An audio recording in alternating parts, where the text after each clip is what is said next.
Emmanuel Ducrot, c'est à vous. Le comité international olympique a donc choisi de ne retenir que la candidature des Alpes françaises pour les Jeux olympiques d'hiver 2030. Bon, c'est comme si c'était fait. Ouais, sauf surprise, la décision sera officialisée en juillet avant les Jeux de Paris. Il faut encore une évaluation détaillée du dossier, carte des sites, héritage, impact environnemental, financement et soutien politique, mais il n'y a plus de concurrents.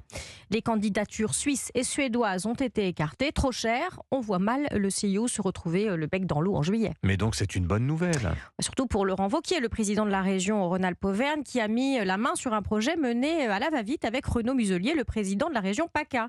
Candidature dévoilée en juillet, seul en lice 6 mois plus tard, alors que la France va accueillir cette année les Jeux d'été, une affaire rondement menée.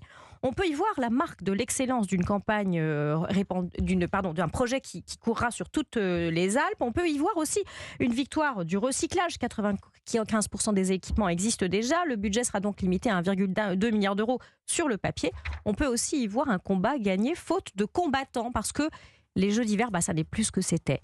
On ne se bouscule plus pour les organiser. Pour 2034, il y avait un seul candidat, Salt Lake City, qui les a déjà organisés en 2022. On les lui a donnés quand même. La Suisse, écartée pour 2030, aura un dialogue privilégié pour les Jeux de 2038 et 2042. On tient un candidat, surtout ne le lâchons pas, semble se dire le CIO. Oui, c'est vrai qu'à l'inverse des Jeux d'été, les Jeux olympiques d'hiver sont de plus en plus contestés. Il faut dire que c'est invariablement cher, que ça laisse invariablement des dettes. À chaque fois, on promet que ce sera économique et durable, mais ça reste un grand barnum déphasé, contesté au-delà des habituelles oppositions écologistes. Écologiquement, parlons-en, c'est là que tout commence et que tout finit, comme une sorte de boucle assez absurde.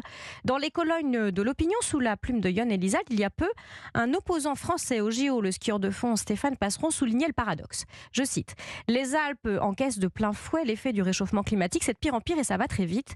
L'an dernier, on n'a pas pu tracer de piste à 1300 mètres d'altitude dans notre vallée. La moitié des stations seront mortes en 2050, mais des millions de visiteurs viennent en avion. Pendant les Jeux olympiques, 80% des émissions de CO2 sont dues au transport.